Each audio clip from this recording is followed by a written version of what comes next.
दोस्तों, सनातन हिंदू धर्म में तुलसी के पौधे का महत्व सबसे अधिक है। इसकी सबसे पहले पूजा भगवान विष्णु जी ने की थी। श्री हरि कहते हैं, जिस प्रकार देवी लक्ष्मी से वैकुंठ को ऐश्वर्य प्राप्त है, उसी प्रकार वैकुंठ में तुलसी के कारण ही पवित्रता प्राप्त है।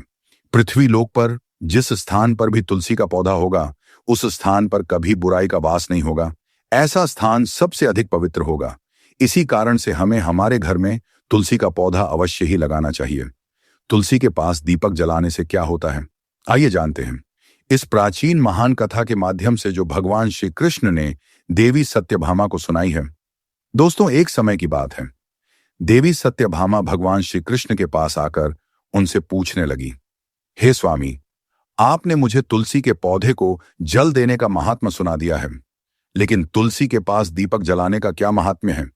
रोज शाम को तुलसी के पास दीपक क्यों जलाया जाता है? इससे मनुष्य को कौन सा फल प्राप्त होता है? तुलसी के पास दीपक जलाने की विधि क्या है तथा दीपक लगाते समय कौन से मंत्र का उच्चारण करना चाहिए? कृपया आप मुझे विस्तार से बताइए। भगवान श्री कृष्ण कहते हैं, हे देवी, आज तुमने समस्त संसार के कल्याण की भावना से बहुत ही उत्तम प्रश्न किया है।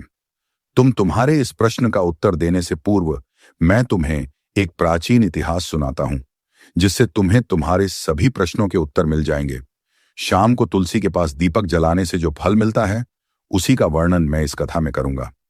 इसीलिए तुम इस कथा को ध्यानपूर्वक सुनना। इस कथा को ध्यान से पूरा सुनने मात्र से ही मनुष्य को 100 वर्षों तक तुलसी के पास दीपक जलाने का पुण्य प्राप्त होता है। देवी सत्यभामा कहती हैं, हे प्रभु, मैं कथा को सुनने के लिए उत्सुक हूं। कृपया आप इस कथा को मुझे सुनाइए। मैं इस कथा को ध्यानपूर्वक सुनूंगी। तब भगवान श्री कृष्ण देवी सत्यभामा को वह कथा सुनाने लगते हैं।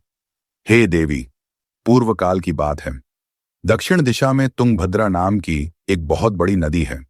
उसी नदी के किनारे हरिहरपुर नाम का एक अत्यंत सुंदर नगर बसा हुआ है। उसी नगर में हरि दीक्षित नाम के एक ब्राह्मण निवास करते थे। वे अत्यंत गुणवान, चरित्रवान, धर्म कार्य करने वाले तथा वेदों के मार्ग पर चलने वाले थे। उन्होंने समस्त शास्त्रों का अध्ययन किया हुआ था। उसी ब्राह्मण की एक पत्नी थी, जिसे लोग दुराचार कहकर पुकारते थे, क्योंकि उसके कर्म ही उसके नाम के अनुसार थे। वह सदैव ही अपने पति को अपमानित करती थी, अपने पति के लिए कुव्वाचिया कहती थी, पति को भयंकर दुख देती थी, पति के लिए कभी भोजन नहीं बनाती थी। उसने अपने पति के साथ कभी शयन नहीं किया, कभी उसके साथ प्रेम से व्यवहार नहीं किया। पति के मित्र और परिवार के लोग घर पर आते तो वह स्त्री उनको अपमानित करके भगा देती थी और स्वयं काम भाव से उन्मत्त होकर निरंतर अन्य व्यभिचारिणी स्त्रियों के साथ घूमती रहती थी। उसका मन पति को छोड़कर पराये पुरुषों में लगा रहता था।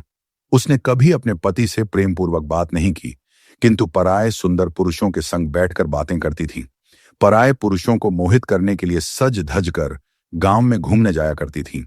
कभी वह वन में किसी वृक्ष के नीचे खड़ी रहकर सुंदर पुरुषों की राह देखती और किसी दुष्ट पुरुष को मोहित करके उसके संग भोग विलास किया करती थी। एक दिन हरि दीक्षित ने अपनी पत्नी से कहा, हे भद्रे, तुम्हारा यह आचरण उचित नहीं है। इस प्रकार से पाप करने पर तुम्हारा अहित ही होगा। इसीलिए तुम अभी से यह सब बुरे काम करना छोड़ दो। तुम्हारे इस प्रकार के व्यवहार से मुझे बड़ा दुख हो रहा है।